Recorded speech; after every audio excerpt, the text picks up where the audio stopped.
My mother has spent the majority of her life on the sidelines, though she'll never admit it to you all. When she was born, it was a miracle because her parents had gone through several miscarriages and they were older in age. So her mother sheltered her because of this. When my mom was finally old enough to go off on her own and enjoy the freedom that she had well deserved, her father developed dementia, and it became her responsibility to put aside her livelihood, her education, and her goals in order to take care of him. Rita Rafe, for the longest time, has been on the bench, never in the running for success. So when people ask me, who's your hero, and I tell them my mom, they laugh and roll their eyes at me at my unoriginal and typical answer. But they're so wrong. You see, my mom hasn't found a cure for cancer and she hasn't discovered world peace, but she's made smaller, significant contributions to society and to me.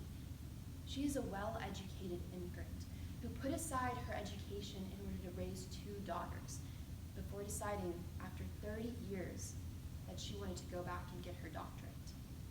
Today we're here to celebrate my mother, who has proven to me that you can never be too old and your circumstances never too poor to achieve greatness. When my mother was born, her father was 62 years old. Despite his old age, he adored her, and her well-being and education were always at the forefront. However, because of his older age, he couldn't help her with school and he couldn't get her the help that she needed. And so she failed her graduating exams when she was in high school the first time she took them. While many people in the country of Lebanon would be discouraged by this, she persevered. She took them again a year later and she passed with flying colors. She graduated from a local college close to her home in Lebanon, and at that time it was 1991 and her father had developed dementia. Suddenly, it was her job to put aside her education and to stay at home while her cousins ran free and independent. She had to change her entire life because of this.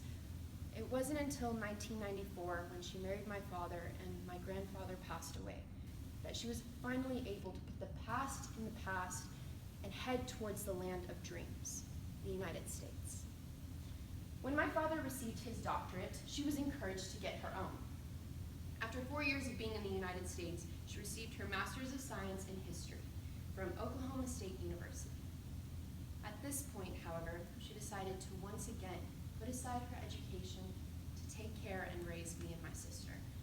She wanted to make sure that we had every opportunity to excel in a way that she didn't when she was our age. My sister and I recognize today that we owe much of our success to her own selflessness and support. During this time, however, she did decide that she was going to take night classes and online courses, and she ended up getting her Master's of Science in Library Studies from Indiana University. This is the type of degree that the CIA tried to hire her with, but one that she rejected because, as she said, I would be an awful spy. The minute I got caught by the enemy, I would give away all of the United States' secrets. We were moving around a lot for my dad's job at this point, and so her occupation returned to being a stay-at-home mom. When we finally moved to Lubbock in 2010, my sister and I were old enough that she no longer had to take care of us. We were good on our own. And so she stayed at home for 2 years, decided to actually work for 2 more years in order to get out of the house. But then in 2015, she made the best and biggest decision. She decided that 24 years after finishing her undergraduate degree, she was going to get her PhD. So she went back to school. It wasn't easy, and it didn't happen overnight. There were nights when she was reading 3 books at a time, and times where she would call me in a panic asking if I had anything extra to feed my sister because she didn't have time to make dinner for my family. She had a lot of tears, and there were a lot of delays, to the point where we thought that she would never get to this point. But she did. Today, we are here to celebrate the woman who defied all odds, who made us make sure that there was no circumstance that couldn't be overcome in order for her to achieve her successes and to achieve her goals. This is for the woman who spent her entire life on the sidelines, patiently waiting and taking care of everyone, until she could finally get off of the bench and put herself first and put herself back in the running for success. So from here on out, from this day forward, after she walked across that stage today and received her hood, she will forever be known as doctor.